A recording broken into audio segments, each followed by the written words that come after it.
임진왜란 발발 15일 뒤 피난 중 침실 바깥 연못에서 푸른 무지개를 목격하였다. 이 무지개가 침실로 들어와 자유자재로 움직였다. 서기 1592년 6월 9일 선조실록에 실제 기록된 내용입니다. 왕이 피난 중 UFO로 추정되는 물체를 봤다는 내용인데요. 이런 기록은 조선왕조실록 여러 곳에서 발견할 수 있습니다.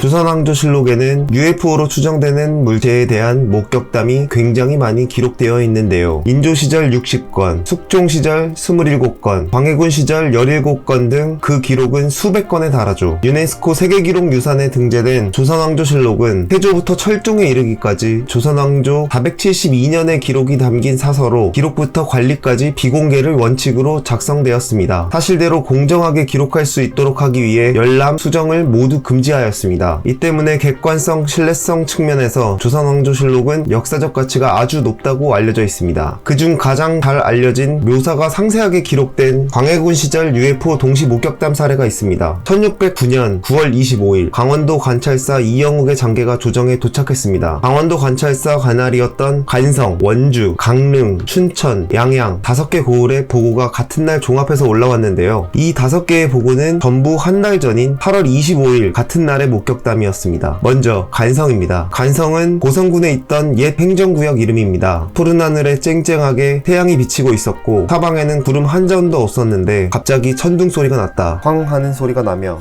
북쪽에서 남쪽 방향으로 향해 갈 즈음 사람들이 우러러 보니 푸른 하늘에서 연기처럼 생긴 것이 두 곳에서 조금씩 나왔다. 형체는 햇무리 같았고 움직이다가 한참 만에 멈추었으며 우레소리가 마치 북소리처럼 났다. 당시 목격담을 상세하게 묘사해 두었는데요. 여기서 푸른 하늘의 천둥 소리는 비행체의 추진 소리, 그리고 햇무리는 빛을 내는 구체의 UFO를 상상해 볼 수 있습니다. 같은 시간 강릉에서는 갑자기 어떤 물건이 하늘에 나타나 작은 소리를 냈다. 형체는 큰 호리병 같은데 위는 뾰족하고 아래는 컸으며 하늘 한가운데서 북방을 향하며 마치 땅에 추락할 듯 하였다. 아래로 떨어질 때는 그 모습이 점차 3-4장 정도였는데 그 색은 매우 붉고 지나간 곳에는 연이어 흰 기운이 생겼다가 한참 만에 사라졌다. 그리고 흰 기운이 사라진 뒤에는 천둥 소리가 들렸다. 강릉에서는 물체의 형상 그리고 이동하는 과정을 좀 더 상세하게 기록해 두었습니다. 큰 호리병 같은 모양의 물체가 멀리서부터 그 크기가 3-4장으로 보일 때까지 내려와서 이동하다 흰 기운을 내며 사라진 내용입니다. 아주 상세하게 묘사되어 있습니다. 3-4장은 약 11m 정도인데요. 크기가 11m 정도로 보일 때까지 내려왔다는 건 아주 가까이까지 내려온 것 같은데요. 단순히 떨어진 게 아니라 내려와서 이동하며 지나간 곳에 흰 연기를 남기기도 했습니다. 그리고 한참 만에 사라졌죠. 이 또한 우리가 흔히 알고 있는 UFO 목격담과 유사합니다. 이 외에 원주에서는 붉은색의 배, 춘천은 큰 동이, 양양에서는 큰 세숫대야로 보이는 물체가 청명한 하늘에 큰 소리를 내며 나타냈고 괴이하고 빠르게 이동하였으며 사라졌다고 기록되어 있는데요. 이 5개의 기록 모두 8월 25일 같은 날 4시에서 미시, 즉 오전 9시에서 오후 3시 사이 강원 지역에서 목격된 것이었습니다. 모두 하늘에서 어떤 큰 물체가 큰 소리를 내며 나타났다가 사라졌다는 내용이었습니다. 이렇게 놀라운 이야기를 보고받은 광해군은 그 즉시 수사관들을 강원 지역에 파견해 조사하라 명하였죠. 우리나라에 큰 위협이 될 수도 있는 물체로 판단되었기 때문이죠. UFO 동시 목격 사례는 숙종 시절에도 있었습니다. 1711년 5월 20일 저녁 경상도 김해, 양산, 칠원 등 6개 읍에서 해시에 하늘이 한순간 밝아지더니 상공에 한 물건이 나타났는데 위는 뾰족하고 아래는 둥근 항아리 모양이었으며 동쪽에서 서쪽으로 흘러갔다는 내용입니다. 여기서도 우리가 흔히 생각하는 UFO 목격담과 유사한 내용이 아주 상세하게 묘사되어 있습니다. 조선왕조실록 외에도 수많은 역사서에 UFO 추정 목격담이 기록되어 있는데요. 조선 초기 때부터 인조 때까지 쓰여진 여러 사서들을 모아 엮은 대동야승이라는 역사서에는 목격담이 아주 상세하게 기록되어 있습니다. 대동야승은 조선 초부터 인조 때까지 여러 일화, 수필 등을 모아놓은 책입니다. 한 개인이 작성한 것이 아닌 여러 저자들에 의해서 작성된 기록이죠. 그만큼 허구의 이야기도 많이 수록되어 있지만 글을 쓴 저자들의 성격에 따라 실제 기록도 많이 있어 이 기록물들은 현재 역사 연구에도 많은 도움을 주고 있습니다. 이 중 조선 전기 무신이었던 이순몽의 UFO 목격담은 유명한데요. 이순몽은 있지도 않은 일을 지어내서 기록할 만한 성격이 아니라고 알려져 있습니다. 때문에 그의 목격담에 역사가들은 좀 더 집중하고 있는데요. 자, 이순몽의 목격담입니다. 지중추원사 이순몽이 들에서 김을 매는데 벼랑간 하늘이 어두워지고 비바람이 크게 일면서 커다란 항아리 같은 불덩이가 하늘에서 거꾸러져 굴러왔다. 그 우레 같은 소리에 소가 놀라서 도망칠 정도였다. 하늘에서 굴러떨어진 이 불덩이는 UFO로 추정되는데요. 이 물체는 주변의 기후에도 영향을 미치고 그 크기와 낙하 속도가 상당히 크고 빨랐던 것으로 보입니다. 또한 밝은 빛으로 둘러싸인 구체 형태의 낙하할 때의 소리는 엄청나게 컸다는 것을 짐작해 볼 수 있죠. 순몽이 호미로 그 불덩이를 내리치자 그 안에서 사람의 모습과 비슷한 형체가 앉아있는 것이 보였다. 누런 머리에 파란 눈알을 초롱초롱하게 굴리는 아이는 손으로 낫같이 구부러진 칼을 잡고 있었다. 무신이었던 이순몽도 무서워 손으로는 만지지 못하고 호미로 물체를 건드리는 것을 보면 살면서 처음 보는, 그리고 위험해 보이는 물체였던 것으로 추정할 수 있습니다. 또한 호미로 내리치자 UFO 추정 물체의 문이 열렸고 이 안에는 신장이 작은 서양인 모습의 사람이 있었던 것으로 보입니다. 무기로 추정되는 것도 들고 있었죠. 이 내용이 기록된 시대인 15세기 초 조선은 서양인과의 접촉이 아예 없던 때입니다. 과연 이 아이는 서양인 아이였을까요? 아니면 인간의 모습과 유사한 외계인 이었을까요? 아이는 불덩어리 속에서 빠져나오더니 땅 위에 쓰러져서 오랫동안 움직이지 않았다. 걱정이 된 이순몽이 호미로 아이를 일으켜 세우려 하자 다시 하늘이 어두워지고 비바람이 일기 시작했다. 이에 이순몽이 눈을 한참 감았다가 뜨니 아이와 불덩이는 사라지고 없었다. 추락의 충격으로 외계인이 잠시 기절했던 것으로 보이며 그 후 올 때와 마찬가지로 천재지변을 일으키더니 그대로 불덩이와 사라져 버렸다고 하는 것을 보면 기절해서 깨어나자마자 정신을 차리고 그 자리를 다시 벗어났던 것으로 보입니다. 강원도에서 같은 날 목격된 미확인 비행 물체, 그리고 이순몽이 목격한 불덩이와 아이, 정체는 무엇이었을까요? UFO와 외계인이라는 단어만 있으면 이 모든 목격담들이 바로 이해가 되고 설득이 되어집니다. 우리는 흔히 UFO 목격담이라고 하면 해외 사례를 떠올리기 쉬운데요. 이렇게 우리나라에도 예전부터 꽤나 많은 UFO와 외계인에 대한 목격담들이 있었다는 것을 알 수 있었습니다. 그 옛날이라면 단순 자연현상을 오해하고 과장했다고 생각하실 수도 있습니다. 그러나 조선시대는 현재 과학자들이 참고 문헌으로 찾아보기도 할 만큼 천문학 등 여러 과학 분야에서 발전을 이루었던 시대였습니다. 때문에 조선 사람들은 자연현상, 유성을 보고 이렇게 특이한 물체를 보았다며 기록할 만큼 무지하지는 않았습니다. 여러분들은 이 기록을 보고 어떻게 생각하시나요? 아직도 과학을 알지 못하는 무지한 옛날 사람들이 자연현상이나 유성을 보고 오해의 기록에 남겨두었다고 생각하시나요? 아니면 그냥 단순한 글 묘사 하나에 현대 사람들이 과장되게 포장하였다고 생각하시나요? 여러분의 의견 및 추각, 개인적인 해석 댓글로 남겨주시면 많은 도움이 됩니다. 구독, 좋아요, 알림 설정하면 제일 먼저 다음 영상을 볼 수 있습니다. 감사합니다.